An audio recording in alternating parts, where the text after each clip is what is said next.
My dear brothers and sisters, हे मेरे प्रिय भाई बहनों, as we live in this world, जैसे हम इस संसार में जीते हैं, some of you might be working, कुछ लोग आप में से नौकरी में होंगे, some of you might have your own businesses, कुछ लोगों का अपना खुद का व्यापार होगा, some of you may have other priorities, you may be housemakers, और कुछ लोग अपने घर को बनाने में या फिर दूसरी तरह के कामों में लगे होंगे। some of you might be students also. और आप में से कुछ लोग शायद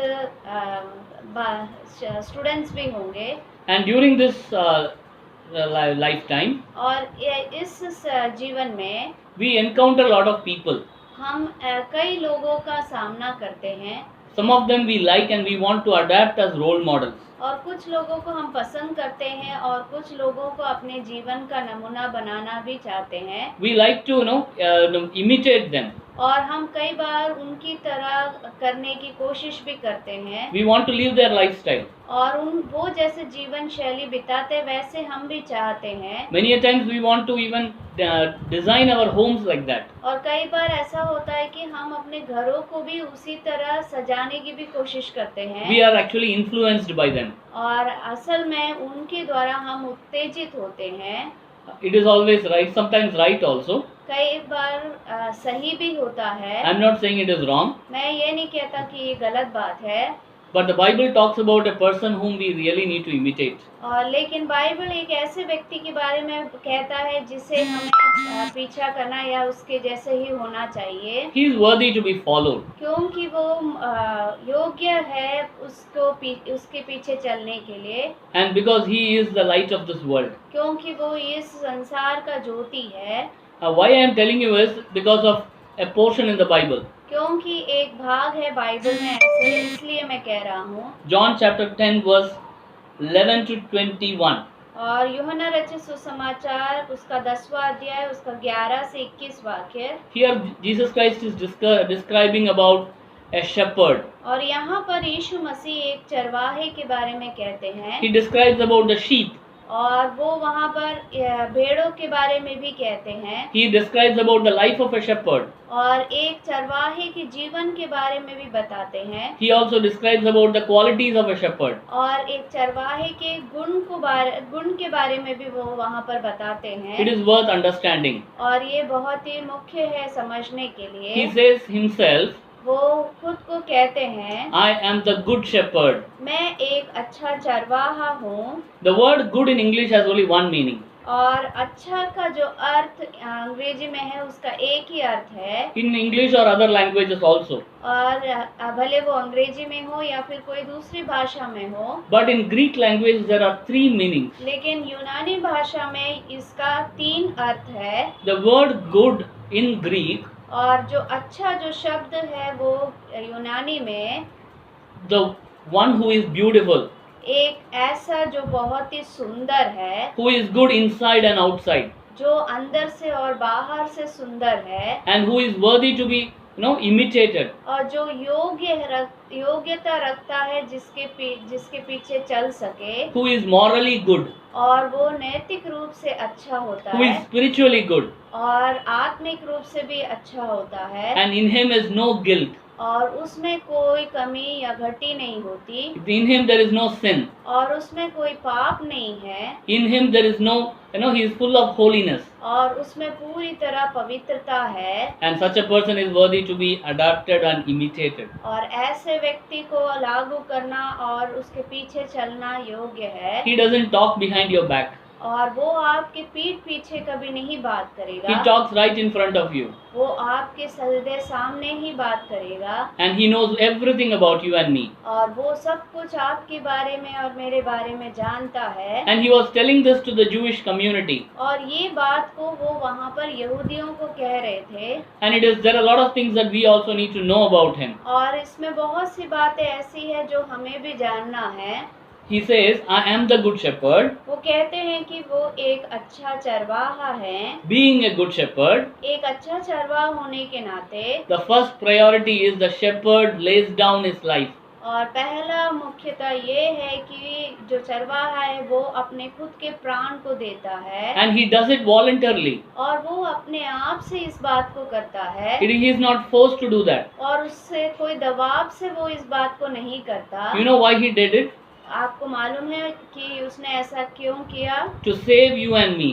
ताकि वो आपको और मुझे बचा सके। From what are we to be saved? और किन किन बातों से हमें बचना है? Because we need to be saved from our sinful nature. क्योंकि हमारे पाप भरे आदतों से हमें बचना है। We need to be saved from our bondages. और हमारे बंधनों से हमें बचना है। We need to be saved from our curses. और हमारे श्रापों से हमें बचना है। We need to be saved from our habits. और हमारी उन आदतों से हमें बचना है। That we need to be saved from our darkness in our heart. और जो अंधकार हमारे हृदय में है उससे हमें बचना है। For this you need a good shepherd. उसके लिए आपको एक अच्छा चरवाहे की जरूरत है। The one who knows everything about you. और वो जो सब कुछ आपके बारे में जानता है। He knows to protect you from wild animals or wild things that is around you.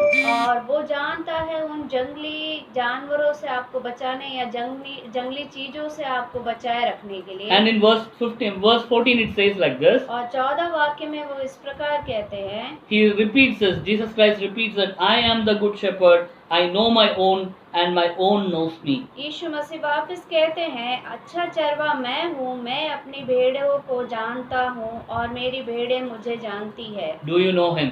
क्या आप उसे जानते हैं? The very word know is also unique. और जो जानना है वो भी एक अलग ही शब्द है। Which means it is an intimate, loving relationship. इसका अर्थ यह है कि एकदम नजदीकी संबंध जो है। It is not just knowing a name. और ये केवल ये नहीं कि एक व्यक्ति के नाम को जानना। It is not knowing just something we have heard of. और ये केवल ये नहीं होता कि किसी के बारे में हमने केवल सुना है। It is knowing him intimately and knowing what is going on in his heart. ये होता है कि उसे खास रूप से और नजदीकी से पहचानना और जानना। The word here knowing, it also tells us about obedience. और जानने का अर्थ यहाँ पर ये भी कहलाता है कि आज्ञा को आप मानना या पालन करना। It can be done only because of intimacy. और ये तभी हो सकता है यदि हमें एक नजदीकी का संबंध हो। And the third thing is, और तीसरी बात ये है, the good shepherd or Jesus Christ, अच्छा चरवा या फिर यीशु मसीह जो है, he is not for a specific community. और वो एक खास समाज के लिए नहीं है। He is for the whole world. वो पूरे दुनिया के लिए है। And he came for that. और वो इसीलिए आए। And so that he can, bring everyone under his fold. और ताकि वो सबको अपने में ला सके। Because he is the creator. क्योंकि वो ही तो सृष्टि करता है। Because he will definitely have that passion. और उसमें ये तो इच्छा तो जरूर होगी। And the sheep will listen to his voice. और जो भेड़े हैं वो उसके शब्दों को या आवाज को सुनेंगे। And he further goes on to say that और वो आगे इस प्रकार कहते हैं, he has given down his life voluntarily. और उसने अपने प्राण को खुद से दिया है। And he can take it up again. और वो वापस भी ले सकते हैं। And this is possible only because by God. और ये तभी हो सकता है, वो उसी से हो सकता है या है परमेश्वर से। He is God. और वो परमेश्वर है। Jesus Christ is none other than God, my dear brothers and sisters. यीशु मसीह और कोई नहीं है लेकिन परमेश्वर खुद है मेरे प्रिय भाई बहनों। He has the authority to lay down his life for you and me and take it up again. उसके पास ये अधिकार है कि अपने प्राण को देकर वो वापस ले ले आपके लिए और मेरे लिए। This was the intimate relationship between the father and the son. और यही नजदीक का रिश्ता था एक पिता और पुत्र के साथ में। When he gave his life, और जब उसने अपने प्राण को दिया, it is not just he was killed, he was murdered, or he gave his body. और ऐसा नहीं हुआ कि उसे मारा गया या फिर उसने अपने शरीर को ऐसे दे दिया है। The word life is also very unique in Greek. और जो जीवन जो शब्द है वो भी यूनानी भाषा में कुछ अलग खास बात है। It is not just the biological or zoological life. ये केवल बायोलॉजी या zoological जीवन नहीं है। It was a soul that he gave for you and me. ये ऐसे जीवन का अर्थ ये है कि उसने अपने आत्मा को ही दे दिया। He gave everything, his own personality, so that you can be saved. वो अपने खुद की पूरी आकृति को ही आपको और मुझे दे दिया है। So that means he loves us that much. और इसका अर्थ ये है कि वो उतना अधिक आपसे और मुझसे प्रेम रखता है। After Jesus Christ giving his very soul and his last blood to you and me, और यीशु मसीह अपने आत्मा को देते हुए अपने आखिरी लहू को आपके लिए और मेरे लिए बहाकर, he has nothing else more to give us. और इससे ज्यादा उसके पास और कुछ नहीं है हमारे लिए देने। He has given us everything to you for this world. उसने अपना सब कुछ इस दुनिया के लिए दे दिया। He is the beautiful shepherd. और ये एक अच्छा चरवाहा है। And he gave his life, which is called as Zuke in the Greek. और उसने अपने जीवन को दे दिया, जिसमें यूनानी में कहा जाता है जुके। He has given his soul for you and me. उसने अपनी आत्मा को दे दिया आपके लिए और मेरे लिए। Do you want him? क्या आप उसे चाहते हैं? Do you want to know him? आप उसे जानना चाहेंगे? The time is limited, my dear brothers and sisters. समय जो है एक सीमा में है। Anytime he may come back again. कोई भी समय में वो वापस लौट आ सकते हैं। And today is the time to believe and not to believe is in your hands. उस पर विश्वास करना या ना करना वो आपके हाथों में है। The shepherd has given his life for us, वो चरवाहा ने अपने जीवन को हमारे लिए दे दिया है, so that we will be saved. ताकि हम बच जाएं। May God bless us with this word. परमेश्वर इन वचनों से हमें आशीषित करे। Amen. आमीन।